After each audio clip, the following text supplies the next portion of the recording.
ہوں گے، اس کی وجہ یہ ہے کہ محمد عربی کے شعروں کو وہ سوتا ہوا دیکھ رہے ہیں۔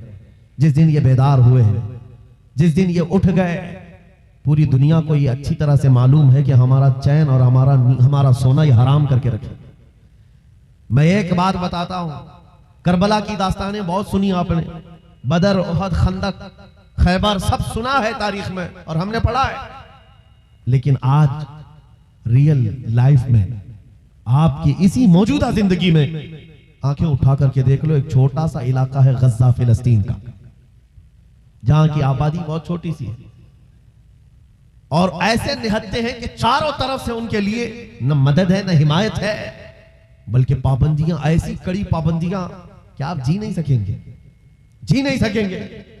ان کڑی پابندیوں کے ساتھ پچھلے 70 سال سے وہ ان مشقتوں کو جھیل رہے ہیں۔ مقابل میں کون کھڑا ہے جانتے ہیں آپ؟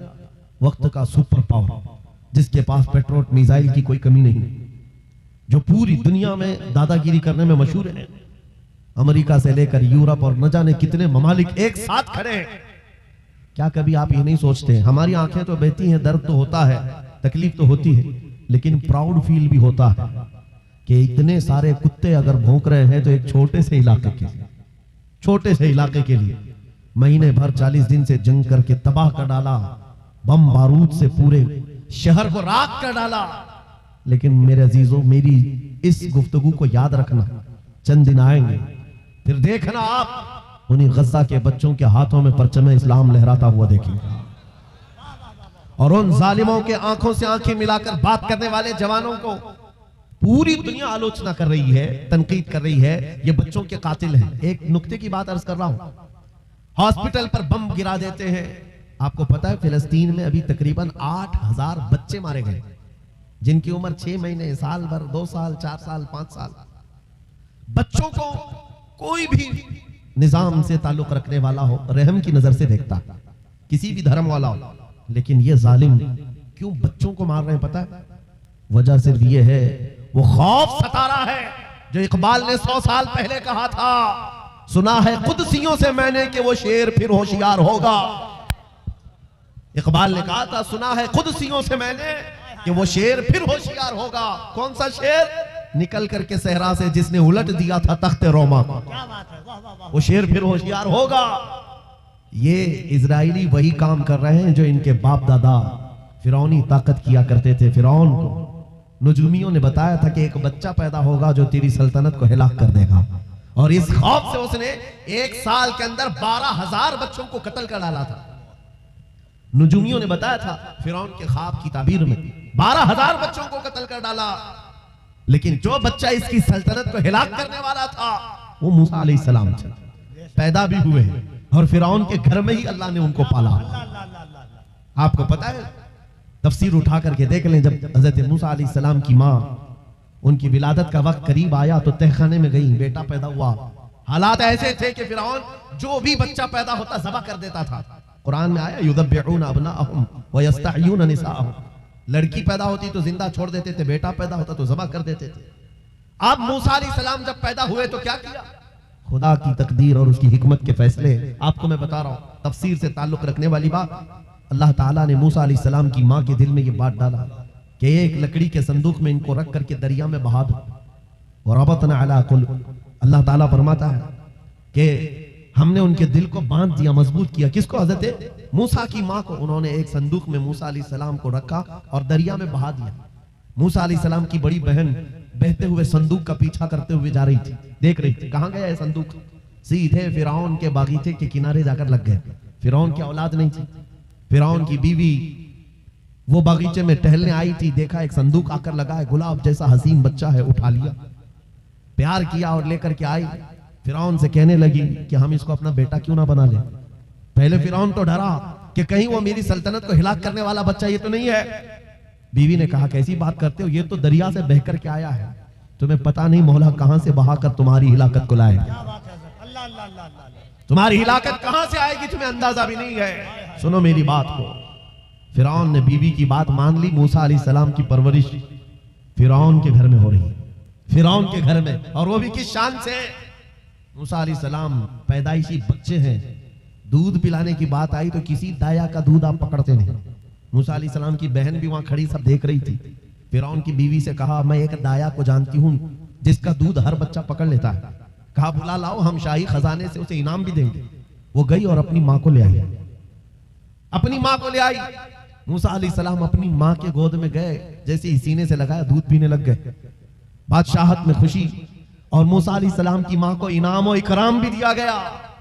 اور بچے کی پرورش کے لیے موسیٰ علیہ السلام کی ماں کو فرعون کے گھر میں رکھا گیا. تمہیں پتا ہے رب تبارک و تعالیٰ کی حکمت کے فیصلے. وَمَكَرُوا وَمَكَرَ اللَّهُ وَاللَّهُ خَيْرُ الْمَاكِرِينَ.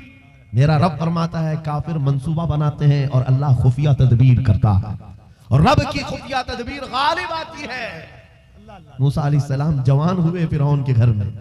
فرعون کے گھر میں جوان ہوئے. اس کے بعد پھر آپ نے جب اپنی نبوت کے بعد دعوت حق پیش کی تو فرعون جانی دشمن ہوا. اس کے بعد جو حالات ہوئے آپ کو پتا ہے. فرعون موسیٰ علیہ السلام کو مارنے کے لیے پوری فوج لے کر پیچھے نکلا. موسیٰ علیہ السلام سمندر میں چل کر کے آگے گئے, راستے آپ کے لیے کھل گئے. فرعون بھی اسی راستے پر آیا. اللہ فرماتا ہے کہ ہم نے سمندروں کو ملا دیا, غرق کر دیا فرعون کو. ایک چھوٹی سی تاریخ میں آپ کو بتا رہا ہوں, 12,000 بچوں کا قتل کیا اس ڈر سے کہ مجھے ہلاک کرنے والا بچہ نہ پیدا ہو. لیکن جو بچہ تیری سلطنت کو ہلاک کرنے والا تھا وہ تیری ناک کے نیچے پرورش پا رہا تھا. آج ان ظالموں نے غزہ کے ہزاروں بچوں کو صرف اس لیے مارا ہے کہ یہ بڑے ہو کر کے مجاہد نہ بن جائے, یہ بڑے ہو کر کے ہمیں آنکھ دکھانے والے نہ بن جائیں. اور باضابطہ سٹیٹمنٹ میں یہ کہتے بھی ہیں ان بچوں کو قتل کرنے سے ہمیں کوئی خوف نہیں, کوئی اپتی نہیں ہے, کوئی تکلیف نہیں ہے, اس لیے کہ بڑے ہو کر کے یہ ہمیں آنکھ دکھانے والے بنیں گے. یہ ڈر تمہارا بتا رہا ہے کئی ہزار بچوں کو بھی تم قتل کر لو, لیکن تم اللہ کی اس حکمت سے غافل ہو. ظالمو, وہ ان قریب پیدا ہوگا جس کو دنیا صلاح الدین کہتی ہے. وہ ان قریب ہوگا. میرے عزیزو, آج کے نوجوانوں سے میں یہ کہتا ہوں, تمہارے دور میں بھی یہ ڈرا سہما ہوا جو ماحول ہے لوگ بنانے کی کوشش کر رہے ہیں. ابھی دیکھنا اور حالات خراب کیے جائیں گے. ہماری حکومت آئے گی تو مسجدوں کو توڑ ڈالیں گے, مدرسوں کو توڑ ڈالیں گے. ان ظالموں کو لگتا ہے تمہارے سارے بلڈوزر میں ہی طاقت ہے. صرف طاقت اسی کا نام ہے. راج مل جائے, تخت مل جائے, اس وقت کچھ لوگوں کے اوپر ظلم کرنا آسان ہے. جس طرح چنگیز نے بھی کیا, ہلاکو نے بھی کیا, بڑے بڑے ظالموں نے کیا ہے, اور ان کا حشر بھی تمہیں معلوم ہونا چاہیے. انشاءاللہ وہ وقت آئے گا جب خس و خاشاک کی طرح تم بہا دیے جاؤ گے, اخباروں میں تمہارا نام تک نہ ہوگا. اور اگر کچھ باقی رہے گا تو کیا رہے گا؟ نہ گھبراؤ مسلمانوں, ابھی خدا کی شان باقی ہے, ابھی اسلام زندہ ہے, قرآن باقی ہے. یہ ظالم کافر کیا سمجھتے ہیں جو روز ہم سے الجھتے ہیں؟ ارے ابھی کربلا کا آخری میدان باقی ہے. نعرہ تکبیر, نعرہ رسالت, محافظ ناموس رسالت, مسلک اعلی حضرت. نوجوانوں, اس یقین کے ساتھ اور ایمان کے ساتھ اپنی زندگی کو آگے بڑھاؤ. خدا را میں تم سے کہتا ہوں, اگلے دنوں کے بعد جب تمہارے امتحان کا وقت آئے گا, ہر استاد اپنے بچے کو امتحان کی تیاری کرا رہا ہوتا ہے. بیٹا سوالات ایسے آئیں گے, ٹائم اتنا ہوگا, اسکواڈ بھی ہوں گے, چیک کرنے والے ایگزام ہال میں بار بار آئیں گے, تمہیں دیکھیں گے. اس وقت تم خوف سے اپنے ہاتھ میں کپ کپی نہیں پیدا کرنا, دل کو جمانا اور اپنا امتحان مکمل کرنا. یہ ہر استاد اپنے بچوں کو تلقین کرتا رہتا ہے. عزیزان گرامی وقار, اس منبر نور سے میں آپ کو اس بات کی تلقین کر کے جاتا ہوں, امتحان کی گھڑی ان قریب آنے والی ہے آپ کے ساتھ بھی. اور جو امتحان تمہارا ہوگا وہ استقامت کا امتحان ہوگا, تمہارے ایمان پر جمے رہنے کا, تمہارے ڈٹے رہنے کا امتحان ہوگا. دیکھنا بہت سارے پارٹی بدل لیں گے, بہت سارے مصلحتوں کی پردوں میں چھپ جائیں گے, بہت سارے لوگ کسی کی دھوتی میں پناہ لے رہے ہوں گے, کوئی کسی کی ساڑی میں پناہ لے رہا ہوگا, لیکن جو عاشق مصطفیٰ ہے وہ بڑھ چڑھ کر کے یہ اعلان کر رہا ہوگا, اپنا سب کچھ گنبد خضرا کل بھی تھا, اور میرے نبی سے میرا رشتہ کل بھی تھا. اور بس اس بات کے ساتھ تمہیں جمے رہنا ہے, یقین کے ساتھ, اعتماد کے ساتھ. عزیزان گرامی وقار, کون سی ایسی طاقت ہے, کون سی ایسی قوت ہے جس نے اسلام کو ختم کیا یا ختم کرنے کی طاقت رکھتی ہے؟ اللہ کریم جل شانہ خود قرآن پاک میں فرماتا ہے, یریدون لیطفئوا نور اللہ بافواہہم ویأبی اللہ الا ان یتم نورہ. اللہ فرماتا ہے یہ ظالم اپنے منہ کے پھونکوں سے اسلام کے چراغ کو بجھانا چاہتے ہیں, اور اللہ تبارک و تعالیٰ اس چراغ کو مکمل کر کے رہے گا. دین اسلام ابھی آپ سن رہے تھے اسلام تھا، اسلام ہے، اس کے ساتھ کچھ نہیں ہونا ہے، آپ کا امتحان ہونا ہے۔ ہمارے مرنے کے بعد اللہ تعالیٰ اس دین کی حفاظت کے لیے اوروں کو پیدا کرے گا۔ وہ قادر مطلق چاہے تو سخت جانی دشمنوں سے بھی ایمان والے پیدا کر سکتا ہے۔ ہاں، یہ بات یاد رکھیے آپ، تتاری جنہوں نے بغداد کو ہلاک کر کے رکھا تھا، رب تبارک و تعالیٰ نے انہی کے سینوں میں ایمان کی دولت دی اور وہ محافظ اسلام بن گئے۔ ہمارے دور میں بھی جتنے آتنک مچا رہے ہیں، کل ان کے بچے یہ نعرہ لگائیں گے، اسلام تھا، اسلام ہے، اسلام رہے گا۔ ہاں، جتنے آتنکوادی ہیں سب نعرہ لگائیں گے انشاءاللہ۔ آپ انتظار کریں اس بات کا، لیکن تم اپنے امتحان میں جمے رہو، ڈٹے رہو۔ اگر تم نے نبی پاک صلی اللہ علیہ وسلم کے اس دین کے ساتھ، اس شریعت کے ساتھ ناانصافی کی تو کل میرے آقا کو کیا جواب دو گے؟ کل میدان قیامت میں تمہیں کھڑے ہونا ہے، حضور پاک صلی اللہ تعالیٰ علیہ وسلم کی بارگاہ میں جواب دینا ہے۔ اگر میرے آقا نے پوچھ لیا کہ جس وقت میری شریعت پر حملے ہو رہے تھے، جس وقت میرے دین کو کتے نوچنے کی کوشش کر رہے تھے، اے نوجوان بتا تو میری سنتوں کے ساتھ کتنا عمل کر رہا تھا، تم کیا جواب دو گے؟ آقا میں آپ کی داڑیاں نکال کر کے گٹر نالیوں میں پھینکتا تھا، میں یہودیوں اور عیسائیوں کے طریقوں پر چلتا تھا، کیا تم نبی پاک کو یہ جواب دو گے؟ آقا رات بھر میں گانے سن کر کے سوتا تھا، صبح فجر کی نماز قضا کرتا تھا، یہ جواب دو گے؟ کیا جواب دو گے؟ آپ کے پاس اگر جواب نہیں دینے کی طاقت ہے تو آج ہی بدل ڈالو، زندگی بدل ڈالو، آج انقلاب لے آؤ۔ دیکھنا، میں اکثر یہ باتیں کہتا ہوں، نہ میں چاقو چھری کی بات کرتا ہوں، یہ تو شاعر لوگ تلوار اٹھانے کی بھی بات کرتے ہیں، ہاں یہ کہتے بھی ہیں سمجھوتا نہیں ہوگا تلوار اٹھ جائے گی، میں تو تلوار کی بھی بات نہیں کرتا۔ ارے پلاسٹک کا بلیڈ بھی رکھ لو تو کل کو ہم کو آتنکوادی گھوشت کر دیں۔ بم، بارود، بندوق، کسی چیز کی بات نہیں کرتا، صرف اتنی بات کرتا ہوں، نبی پاک کے عشق میں ملبوس ہو کر تم صرف راستوں میں چلتے پھرتے رہو گے، تمہاری چلت پھرت سے کئی کیڑے یوں ہی مر جائیں۔ حق ہے، واہ واہ، بہت خوب۔ حضور پاک کی سنتوں میں وہ دم ہے، وہ اثر ہے، تمہاری چلت پھرت سے کئی کیڑے فنا ہو جائیں۔ بات صرف اتنی ہے، دیوار کیا گری میرے خستہ مکان کی، لوگوں نے آنے جانے کا راستہ بنا لیا۔ ہوتا یہی ہے، کوئی پرانا گھر گر جائے نا، لوگ ادھر سے ادھر آنے کا راستہ بنا لیتے ہیں۔ آج ہماری جماعت کے اندر انتشار ہوا، نوجوانوں میں آوارگی آ گئی تو ہر کتا ہم کو ہی ٹارگٹ کرنے لگ گیا، ہر کتا ہمیں ہی بھونکنے لگ گیا۔ میرے عزیزوں، شدت سے آج اس صلاح الدین ایوبی کی بات یاد آتی ہے۔ کیا آپ کو پتا ہے ان کا دور ایسا ہے کہ یہودی مائیں، عیسائی مائیں اپنے بچوں کو تھپکیاں دے کر سلاتی تھی، کہتی بیٹا سو جا نہیں تو صلاح الدین آ جائے گا۔ حالانکہ ظلم سے کوئی تخت نہیں بچھایا تھا، سنت مصطفیٰ کا رعب ایسا قائم تھا، حضور کے عشق کا رعب قائم تھا، جس کی وجہ سے پوری دنیا میں ان کی توتی بولتی تھی۔ آج کروڑوں کی تعداد میں، کروڑوں کی تعداد میں ظالم ہمیں آنکھ دکھا رہے ہیں، ہمارے بچوں کا قتل عام، ہماری عورتوں کی عزتیں نیلام، ہماری گردنوں پر راج، اور بغیر کسی خوف کے شاعر اسلام پر بھونکنا آج کی عادت سی بن گئی۔ نوجوانوں، تمہارے اندر اگر ضمیر بیدار ہے، غیرت موجود ہے تو اپنے آپ کو بدل ڈالو۔ جواب دینے کا ایک وقت آئے گا انشاءاللہ، وقت آئے گا جواب دینے کا، لیکن پہلے میں آپ سے صرف اتنی التماس کرتا ہوں کہ اپنے آپ کو بدل لو۔ کل کو ہمارے پاس فخر ہوگا، فخر کے ساتھ کسی میدان میں اتریں گے، وہ تمہاری ہولیوں کو اوپر سے نیچے دیکھتے رہے اور پوچھتے رہے یہ کون سی مخلوق ہے، یہ کہاں سے آئی ہوئی جماعت ہے، تو ہم سینہ تان کر کے کہیں گے محمد عربی کے شعروں کی جماعت۔ آج کیا ہم دکھائیں لوگوں کو؟ گٹکا کھانے والے لوگ دکھائیں گے؟ ہم نوجوانوں کو بالیاں پہنے ہوئے، ہاتھوں میں چوڑیاں پہنے ہوئے، چوٹیاں ڈالے ہوئے، جینز پھٹی ہوئی، اور بالوں میں داڑھیوں میں ڈیزائن کیے ہوئے یہ نوجوان لا کر کے ہم کھڑا کریں گے؟ میرے عزیزوں، دنیا کے اوپر اگر ہیبت طاری ہوتی ہے تو صرف عاشقان مصطفیٰ سے ہوتی ہے، حضور کے غلاموں سے ہوتی ہے۔ آج سے 3 سال پہلے پیروں سے معذور ایک خادم حسین للکارتا تھا، ویل چیئر پر بیٹھ کر کے للکارتا تھا، ارے سفید داڑھی ہو چکی، عمر کافی ہے، سفید داڑھی، پیروں میں معذوری، لیکن پوری دنیا میں ایسی ہیبت طاری کہ یورپ کی زمین بھی ہلتی نظر آئے، ہالینڈ کی پارلیمنٹ میں باضابطہ ان کو لے کر کہا جائے یہ آدمی موسٹ ڈینجرس ہے، بہت زیادہ ڈینجر ہے۔ ہم سوچتے ہیں یہ تو پیروں سے معذور سفید داڑھی والا ویل چیئر پر بیٹھا ہوا، تمہارے لیے کیسے ڈینجر ہو گیا؟ تمہارے پاس تو بہت بڑے بڑے میزائل، ایٹم بم ہے، سب کچھ ہے۔ پتہ یہ چلا کہ رب تبارک و تعالیٰ جو ہیبت ڈالتا ہے وہ عاشق مصطفیٰ کی ہیبت ڈالتا ہے، حق ہے بے شک نبی پاک کی سنتوں پر عامل۔ یا رسول اللہ یا رسول اللہ۔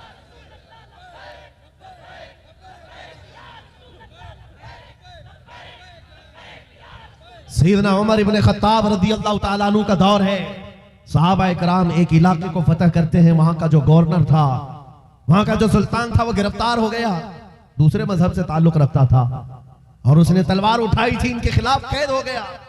لیکن جب قید ہو کر کے آیا تو ظاہر سی بات ہے ہمارے خلاف تلوار اٹھائے تھے، اب پھنسے ہو تو مار کھاؤ گے، اب تمہاری موت ہوگی۔ لیکن مجاہدین اسلام تھے، حضرت عمر کے پاس پیش کیا، کہا کہ اس کا کیا کرنا ہے؟ کہا اگر وہ اسلام میں آتا ہے تو اس کی جان بخش دی جائے۔ اس بادشاہ سے کہا گیا کہ تو اگر ایمان لے آتا ہے تو تجھے تیری جان بھی واپس اور تیرا ملک اور تیری سلطنت بھی تجھے لوٹا دی جائے، تو ہی بادشاہ، تو ہی گورنر ہے۔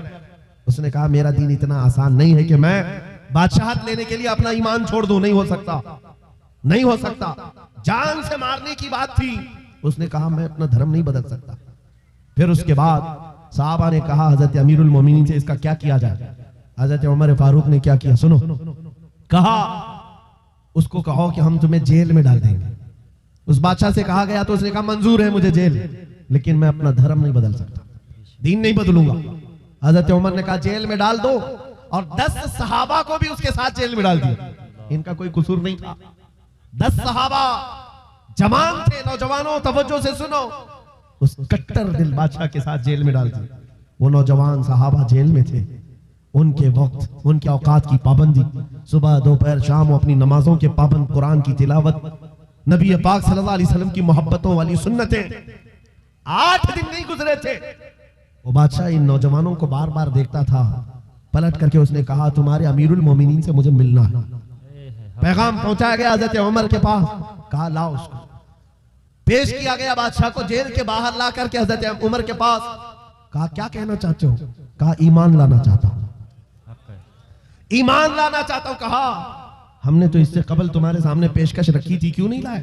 اس وقت تو تمہاری سلطنت بھی تمہیں واپس کرنے کی بات کی گئی تھی، تب بھی نہیں لائے، جیل میں ڈالنے کی بات کی گئی، تب بھی نہیں لائے۔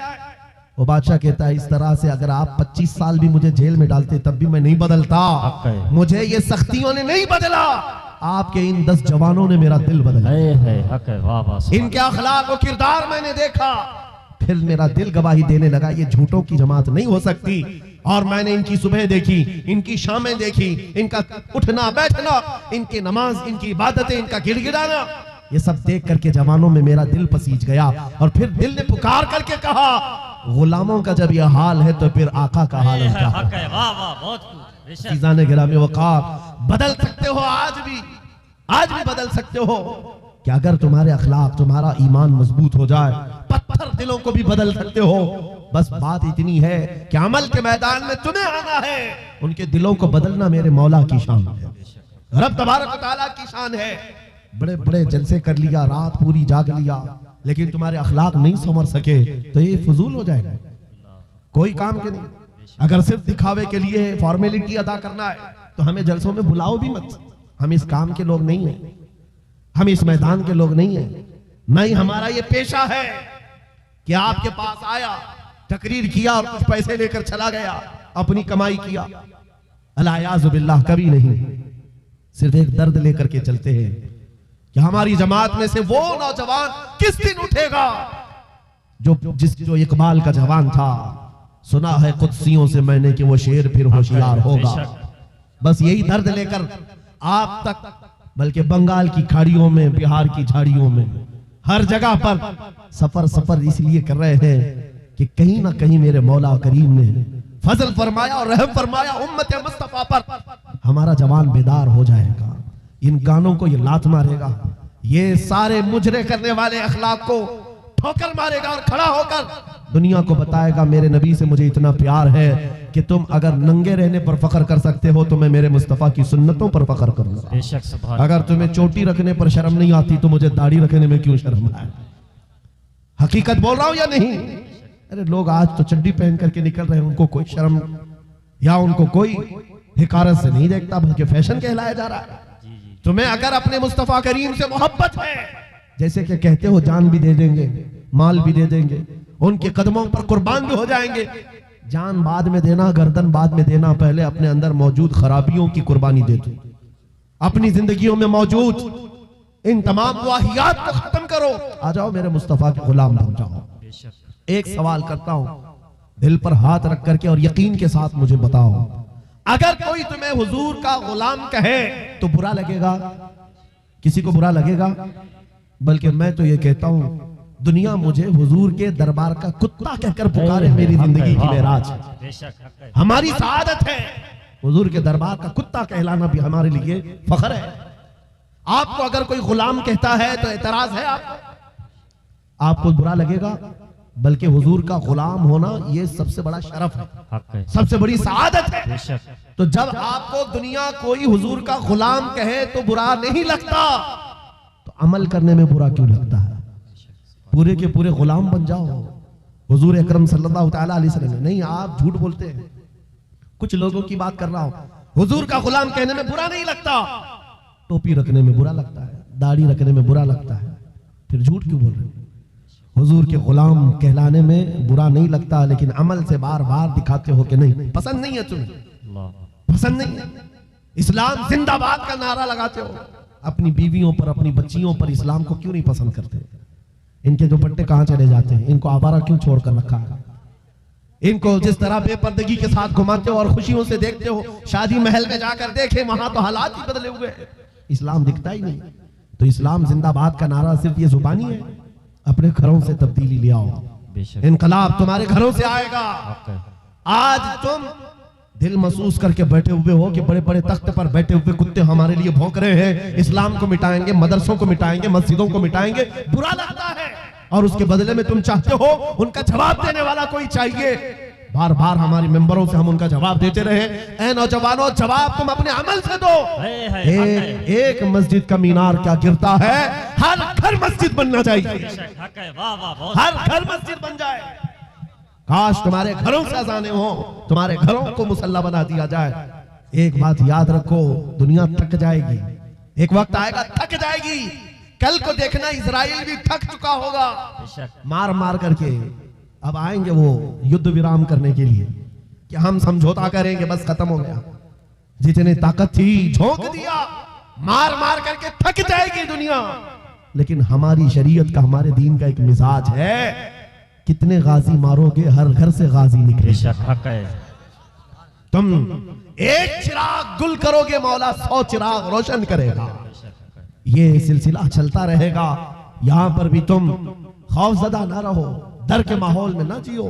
بس میں تمہیں یہ بات کہنے کے لیے آیا ہوں، اگر نبی کے غلام ہو تو پوری غلامی کرو، پوری غلامی کرو، فخر کے ساتھ کرو، اپنی داڑھیوں کے ساتھ، اپنی شناخت کے ساتھ، اپنی آئیڈینٹی کے ساتھ۔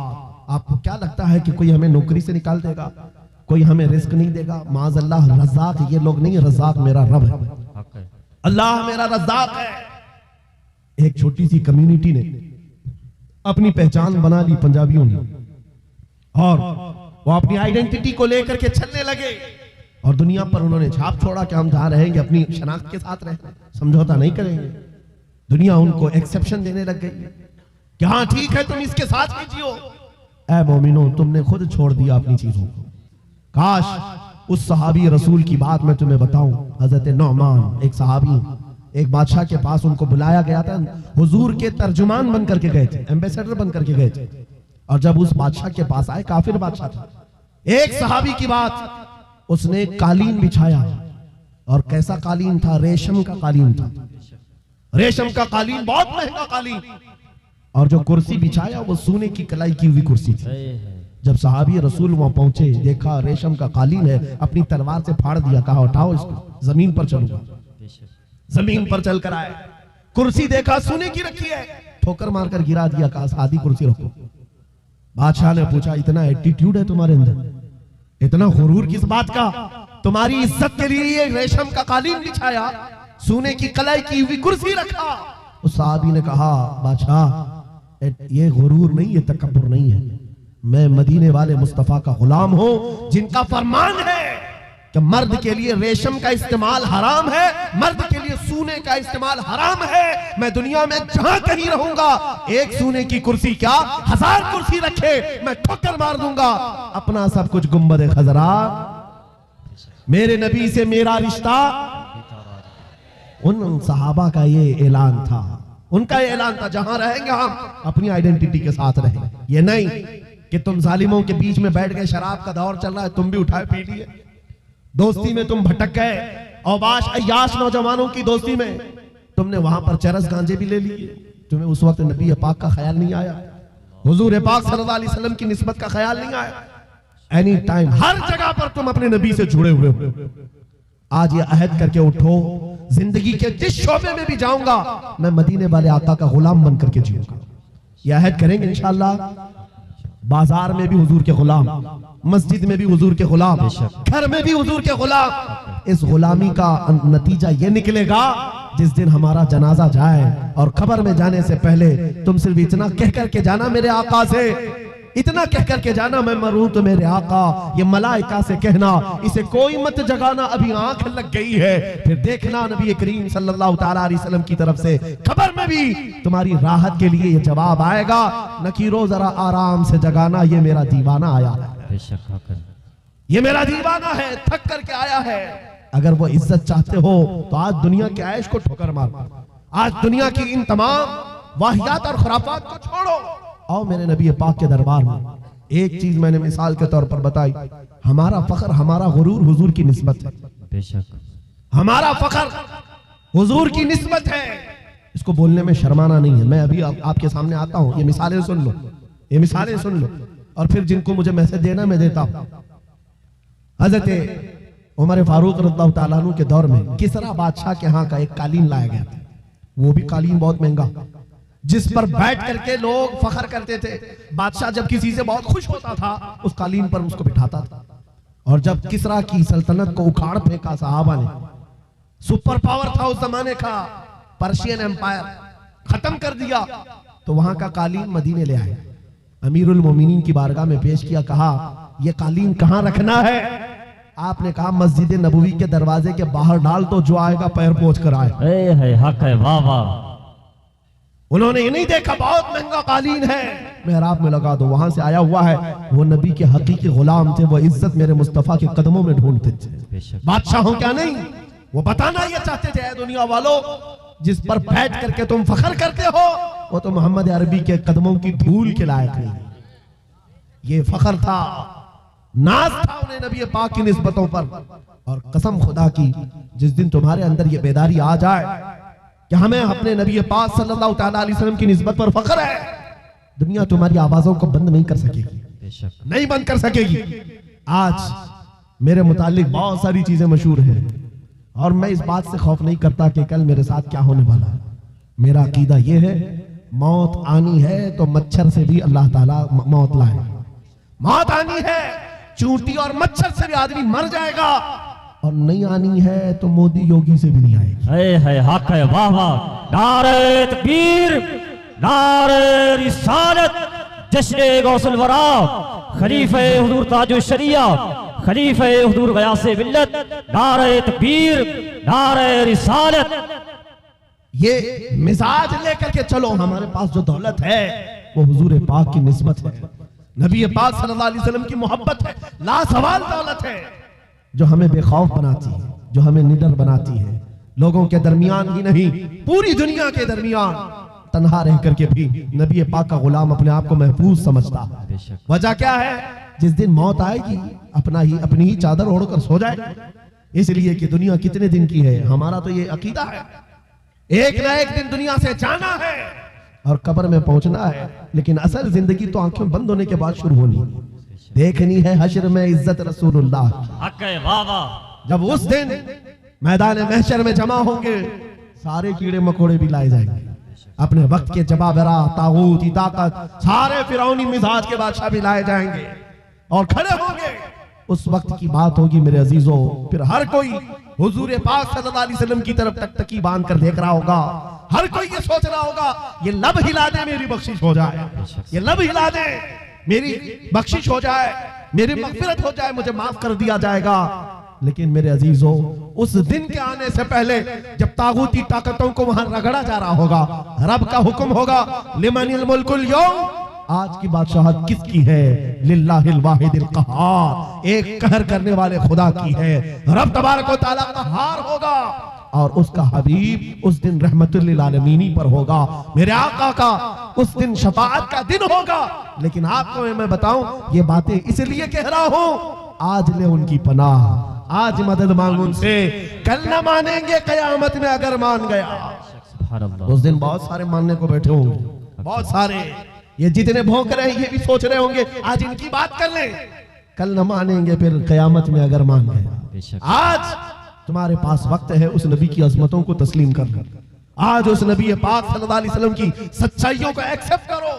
کل قیامت کا دن بڑا بھیانک بھی ہے، سخت بھی ہے، اور اس وقت سوا نیزے پر سورج ہو اور لوگوں کا پسینہ ان کی گردنوں ان کی کمروں تک آیا ہوا ہو، بھیجا پک پک کر کے کانوں سے باہر آ رہا ہو، اس وقت اس دن میرے آقا فرماتے ہیں قیامت کے میدان میں میری حالت یہ ہوگی، میرے ایک کندھے پر چادر پڑی ہوگی، حضور فرماتے ہیں یہ چادر کھسک کھسک کر کبھی گر رہی ہوگی، میں ایک ہاتھ سے اپنی چادر سنبھال رہا ہوں گا، دوسرے ہاتھ سے اپنے امتیوں کو پکڑ پکڑ کر جنت میں لے جا رہا ہوں گا۔ سبحان اللہ، حق ہے۔ اس دن میرے آقا کی رحمت للعالمین ہوگی اور وہ تمہارے لیے ہے۔ اب نوجوانوں سنو، حضور پاک سے ایک صحابی نے پوچھا آقا میدان محشر میں بڑا جم غفیر ہوگا، آپ کیسے پہچانیں گے؟ بہت سارے، اس میں موسیٰ علیہ السلام کی امت بھی، عیسیٰ علیہ السلام کی امت بھی، ابراہیم علیہ السلام کی امت بھی، اسماعیل علیہ السلام کی امت بھی، سارے نبیوں کی امتیں ہیں۔ میرے آقا کیا فرماتے ہیں سنو، تمہارے وضو کے اعضاء، وضو کرتے ہو کہ نہیں کرتے ہو؟ وضو کرتے ہو؟ سنو حدیث پاک سنا رہا ہوں، میرے آقا فرماتے ہیں وضو کرنے کے وقت تم دونوں ہاتھ دھوتے ہو اور چہرہ بھی دھوتے ہو، یہ جو دکھنے والے مسا بھی کرتے ہیں اور پیر بھی دھوتے ہیں۔ حضور فرماتے ہیں قیامت کے دن یہ اعضاء سب سے زیادہ چمک رہے ہوں گے، یہ چمک دیکھ کر کے میں پہچان لوں گا میرا امتی فلاں جیسا۔ سبحان اللہ، حق ہے، واہ واہ۔ جو وضو ہی نہیں کرتا وہ کیا چمکائے گا قیامت کے دن؟ وضو ہی نہیں کرتا، اس لیے میں کہہ رہا ہوں قیامت کا میدان بھی مصطفیٰ کریم کی شفاعت کا دن ہے۔ اس دن کے لیے اپنے آپ کو آج بدل ڈالو، دنیا بھی تمہاری ہے، عقبہ بھی تمہاری ہے۔ آج یہاں ساری خوشیاں تو مولا نے دے دیا ہے، سونے کے لیے نیند ہے، رہنے کے لیے گھر ہے، پہننے کے لیے کپڑے، کس چیز کی کمی ہے؟ سب کچھ تمہارے پاس ہے۔ ایک چیز ہے دولت عشق مصطفیٰ کا، یہ چراغ اور اس کی لو بڑھا دو، پھر دیکھنا تمہارے چہروں کی صداقت دنیا کو بولے گی، تمہارے چہروں کا نور گفتگو کرے گا، جس طرف سے تم گزر جاؤ عشق مصطفیٰ کی مہک پھیلاتے جاؤ۔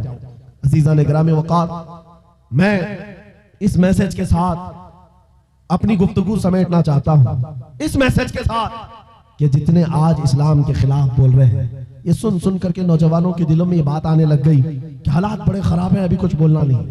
یہی تو دن ہے بولنے کے، یہی تو دن ہے جواب دینے کے۔ تم انتظار کرتے رہو گے، اچھے دن آئیں گے تب ہم بولیں گے، اور جھوٹے لوگوں کے اچھے دن کبھی نہیں آتے۔ جھوٹوں نے جو اچھے دن کے نعرے پھیلائے وہ کبھی نہیں آتے۔ میں آپ سے کہتا ہوں میرے عزیزوں، ایک مشہور محاورہ ہے، گاڑی چلانا سیکھنا ہو تو ٹریفک میں ہی چلانا پڑے گا۔ تم اگر انتظار کرتے رہو روڈ خالی ہوگا تب گاڑی چلاؤ گا، تو تم اسی طرح روڈ کے خالی ہونے کے انتظار میں رہ جاؤ گے اور ڈرائیونگ سیٹ پر آ بھی نہیں پاؤ گے۔ بھیڑ بھاڑ کو دیکھو، ٹریفک میں ہی لے کر اتر جاؤ اور ایک نہ ایک دن ڈرائیونگ سیٹ مل ہی جائے گی، بیٹھ جاؤ گے۔ آج اے نوجوانوں قیادت کرنا ہے، حالات کے اچھے ہونے کا انتظار مت کرو، جس طرح کے حالات ہیں مجھے عشق مصطفیٰ کے ساتھ کھڑا ہونا۔ آج ایک بات سن لو، میں رخصت ہوتا ہوں۔ کئی ہمارے محبت کرنے والے علماء نے ہم سے کہا تھا، جو بہت محبت کرتے ہیں، کہا مفتی صاحب بڑا اندیشہ ہے اور ڈر لگتا ہے کہیں آپ کے ساتھ کچھ ہو گیا تو کیا ہوگا؟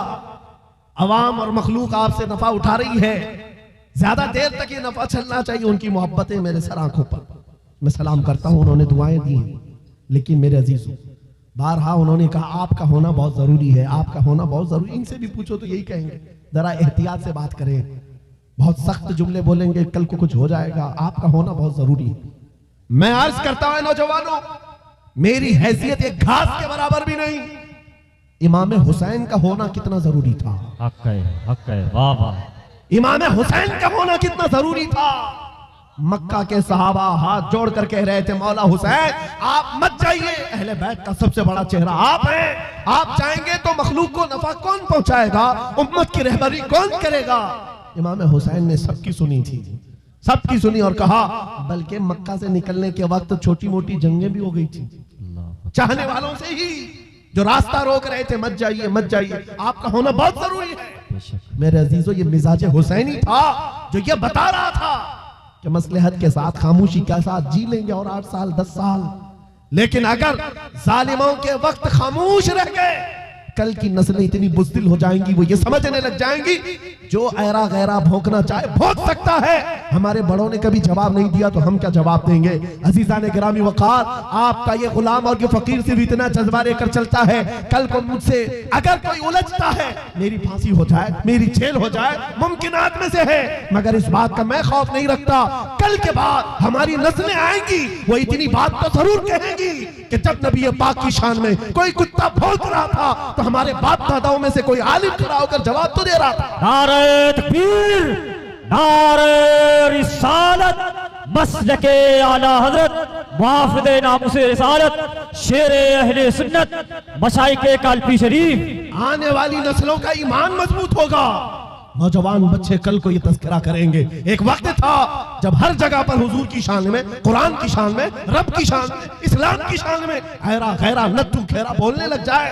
میرے عزیزو اگر خاموش مزاجی اسی طرح کی بنائی گئی تو آنے والے لوگوں کے دلوں میں ایسی بزدلی آ جائے گی کہ کل کو یہ حضور کا نام لینے سے بھی ڈرنے لگ جائیں، قرآن کی بات کرنے میں خوف کھانے لگ جائیں۔ نہیں میرے عزیزو، اے نوجوانوں، میں اس لیے چیخ چیخ کر کے جا رہا ہوں، اس لیے کھلے عام ڈنکے کی چوٹ پر بول بول کر کے جا رہا ہوں، کٹنا ہے تو ایک سر کٹے گا، لیکن عقیدہ یہ بولتا ہے اسلام زندہ ہوتا ہے ہر کربلا کے بعد۔ حق ہے، واہ واہ، نعرہ تکبیر، نعرہ رسالت، لبیک لبیک لبیک یا رسول اللہ، لبیک لبیک لبیک یا رسول اللہ۔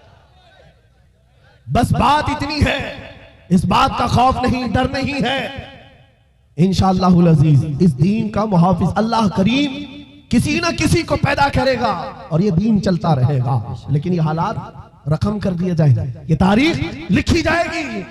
حضور پاک صلی اللہ علیہ وسلم، آپ کو پتا ہے آج سے تقریباً میرے اندازے کے مطابق 600-700 سال پہلے کی تاریخ لکھی ہوئی ہے، بغداد کے تتاریوں کی تاریخ جنہوں نے پورے مسلمانوں کو ختم کیا تھا۔ بادشاہ نے کئی علماء کو، مسلمانوں کو بیڑیوں میں قید کر کے لا کر اپنے دربار میں کھڑا کیا تھا اور ان کے سامنے ایک عیسائی پادری کو لا کر کہا کہ ان کے نبی کی شان میں گالیاں دو، پیسہ دے کر کے گالیاں دلوائی جا رہی تھی، گالیاں دے رہا تھا، لیکن دربار میں بادشاہ کا ایک کتا تھا جو سونے کی زنجیر سے بندھا رہتا تھا، اور جب وہ عیسائی پادری حضور کی شان میں گالیاں دینے لگا، بیان کرنے لگا، کتا بھونکنے لگا، درباری کتا تھا، بادشاہ کا کتا تھا۔ یہ صحیح روایت ہے، علامہ ابن حجر عسقلانی نے لکھا ہے، کہا بہت ہو گیا تو کتا زنجیر توڑ کر کے نکل آیا اور اس کے سینے پر چڑھ گیا، دم زدن میں پھاڑ کر 2 ٹکڑے کر، اس کی ہیبت ایسی تھی اس کتے کی۔ بادشاہ کھڑا ہو گیا، درباری کھڑے ہو گئے، سپاہی کھڑے ہو گئے، یہ منظر دیکھ کر کوئی کتے کے قریب آنا نہیں چاہ رہا ہے۔ کتے نے کسی اور کو نہیں کاٹا، صرف اور صرف اس گستاخ رسول کو جو نبی کی شان میں بھونک رہا تھا۔ اولیاء کاملین، علماء سلف صالحین نے لکھا ہے اس ایک کتے کے کردار سے دربار میں موجود 10,000 لوگوں نے اسلام قبول کر لیا تھا، حق ہے، واہ واہ، نبی کی عظمت کو قبول کر لیا تھا۔ 600 سال گزر گئے، 700 سال گزر گئے، لیکن تاریخ میں وہ کتے کا نام آج بھی محفوظ ہے۔ کیوں؟ اس لیے کہ نبی پاک کی ناموس کی طرف انگلی اٹھایا تو جانور ہو کر کے بھی حضور کی دفاع کے لیے، عزت کے دفاع کے لیے کھڑا ہو گیا۔ آج اے نوجوانوں، تم تو امتی ہو، تم تو رسول پاک کے غلام ہو، تمہارے لیے میرے آقا نے رات رات بھر روئے ہیں، تمہارے لیے بخشش کا سوال کتنی مرتبہ میرے رب سے کیا ہے۔ تمہارے بارے میں میرے آقا فرماتے ہیں تمہارے تلووں میں کانٹا بھی چبھ جائے تو درد مجھے بھی ہوتا ہے۔ تمہارا رشتہ نبی سے بہت گہرا ہے، تم جانور نہیں ہو، تم انسان ہو۔ تمہارے لیے میرے آقا پوری رات روتے تھے، معراج میں رب سے سوال کرتے تھے، امتی امتی امتی کہتے دنیا سے بھی آپ رخصت فرما گئے۔ اے نوجوانوں، اگر حضور کی ان یادوں کا، ان نسبتوں کا کچھ پاس و لحاظ ہے تمہارے پاس تو کھڑے ہو جانا۔ یہ مت دیکھنا میرے مقابل میں کون بول رہا ہے، میرے مقابل میں کتنے بڑے تخت پر بیٹھا ہوا ہے، کون گنڈا راج کر رہا ہے، کون طاغوتی نمرود و فرعون بیٹھا ہے، یہ ہرگز نہیں دیکھنا۔ اپنے ایمان اور اپنے اخلاق کی ذمہ داری یہ ہے، میں نبی کا کتا ہوں، سامنے جو بھی آئے گا اس کے چھاتی پر چڑھ کر کے اس کو پھونکوں گا، واہ واہ اس کا جواب دوں گا۔ یا رسول اللہ، یا رسول اللہ، اعلیٰ حضرت، اعلیٰ حضرت۔ ہمارا یہ تیور، ہمارا یہ مزاج صرف اور صرف ان لوگوں کے لیے ہے جن کے اندر کھجلی زیادہ ہے اور حضور پاک ناموں سے رسالت، اسلام، قرآن اور دین پر انگلیاں اٹھاتے ہیں۔ بہت سارے لوگ ہماری تقریریں سنتے ہیں، غیر مسلم، نان مسلم لوگ، پولیس ڈپارٹمنٹ والے لوگ بھی، ان کو ایسا لگتا ہے بھڑکاؤ باتیں، بہت پرووک کرتے ہیں۔ میرے عزیزوں، ہم دیش واسیوں کے لیے نہیں، یہ سخت لہجہ اس لیے ہے۔ میں نے ایک پولیس ڈپارٹمنٹ کے آفیسر تھے، ان سے کہا تھا اگر آپ کی ماں کو کوئی بدکار کہہ دے تو آپ کو کیسا لگے؟ کرسی سے کھڑے ہو گئے، کہا کیا مثال دے رہے مولانا میری ماں پہ؟ کہا آپ کو ابھی میں نے مثال دی، اچھا نہیں لگا؟ سنیے صاحب، کروڑوں ماں سے زیادہ مسلمان اپنے نبی سے محبت کرتے ہیں۔ حق ہے، بے شک حق ہے، واہ واہ۔ ہمارے لیے اپنے نبی کی محبت جان سے بڑھ کر کے ہے، ایمان کی جان ہے، اور ہمارا یہ تیور اور ہمارا یہ مزاج صرف ان لوگوں کے لیے ہے جو حضور کی طرف انگلی اٹھاتے ہیں۔ خیر چاہتے ہو، صلح و آشتی کے ساتھ رہو، امن و امان کے ساتھ رہو، کیونکہ قرآن نے ہمیں فرمایا ہے وَإِن جَنَحُوا لِلسَّلْمِ فَاجْنَحْ لَهُ، اگر وہ جھکا دیں، سلامتی چاہے تو تم بھی سلامتی کے ساتھ رہو۔ ہمارا ایمان یہی ہمیں کہتا ہے کہ تم جہاں پر رہو جنگ کی تمنا مت کرو، دشمنوں سے مڑبھیڑ کی تمنا مت رکھو، سلامتی اور امن کے ساتھ ہم بھی جینا چاہتے ہیں، آپ بھی۔ لیکن ایک بات یاد رکھنا، ایک پلر ہے ہمارا، ایک ستون ہے ہمارا جو پوری کائنات کا عظیم پلر ہے، اس کو جو بھی چھیڑے گا پھر چھت تمہارے اوپر گرنے کو تیار رہے گی۔ وہ پلر، وہ ستون محمد الرسول اللہ کی ذات ہے، کیونکہ ہماری تاریخ یہ ہے، گھبرا گئی ہے گردش دوراں کبھی کبھی، دیوان گانے عشق محمد کو دیکھ کر گھبرا گئی ہے گردش دوراں کبھی کبھی۔ وہ میرے آبا و اجداد تھے، اے سنیو تمہارے آبا و اجداد تھے، تمہارے وہ پرکھوں کی تاریخ تھی جنہوں نے دریا نہیں دیکھے گھوڑے ڈال دیے تھے، جنہوں نے پہاڑ نہیں دیکھے چڑھا دیے تھے، جنہوں نے آندھیاں نہیں دیکھی اپنے نبی کا پرچم لہرا دیا تھا، ٹل نہ سکتے تھے، جنگ میں اگر اڑ جاتے تھے، پاؤں شیروں کے بھی میدان سے اکھڑ جاتے تھے، حق سے سرکش ہوا کوئی تو بگڑ جاتے تھے، ارے تیغ کیا چیز ہے، ہم توپ سے بھی لڑ جاتے تھے۔ بے شک، سبحان اللہ، حق ہے۔ یادی یادی یادی، یہ ہماری تاریخ کی سچائیاں ہیں، اور اگر یقین نہیں آتا ان سارے کیڑوں سے میں کہتا ہوں جاؤ فلسطین کے ان ننھے بچوں کو آج دیکھ لو جن کے ہاتھوں میں چھوٹی کنکریاں ہیں اور سامنے بڑے بڑے میزائل کھڑے ہوئے ہیں، لیکن ان بچوں کا ایمان آج بھی ہے، اسلام تھا، اسلام ہے، یہی یقین تمہارے دلوں کے اندر پیدا ہو جائے۔ عزیزان گرامی وقار، بس میرا میسج جوانوں کے سینوں میں اگر محفوظ ہو گیا، کل کو اگر وہ کھڑے ہو کر یہ عہد کر کے اٹھے میں سو جاؤں یا مصطفیٰ کہتے کہتے، کھلے آنکھ صلی اللہ کہتے کہتے، انہیں جانا انہیں مانا، نہ رکھا غیر سے کام، للہ الحمد میں دنیا سے مسلمان گیا، زندگی یہ نہیں کسی کی کسی کے لیے، زندگی ہے نبی کی، ارے نہ سمجھ مرتے ہیں زندگی کے لیے، جینا مرنا ہے سب کچھ نبی کے لیے۔ آؤ بارگاہ مصطفیٰ میں عہد کر کے اٹھتے ہیں، وعدہ کر کے اٹھتے ہیں، آقا دوسروں کے لیے بہت جی لیا لیکن آج وعدہ کرتا ہوں یا رسول اللہ، دہن میں زبان تمہارے لیے، بدن میں ہے جان تمہارے لیے، ہم آئے یہاں تمہارے لیے، اٹھے بھی وہاں، تمہارے لیے۔ لبیک یا رسول اللہ، لبیک یا رسول اللہ، لبیک یا رسول اللہ۔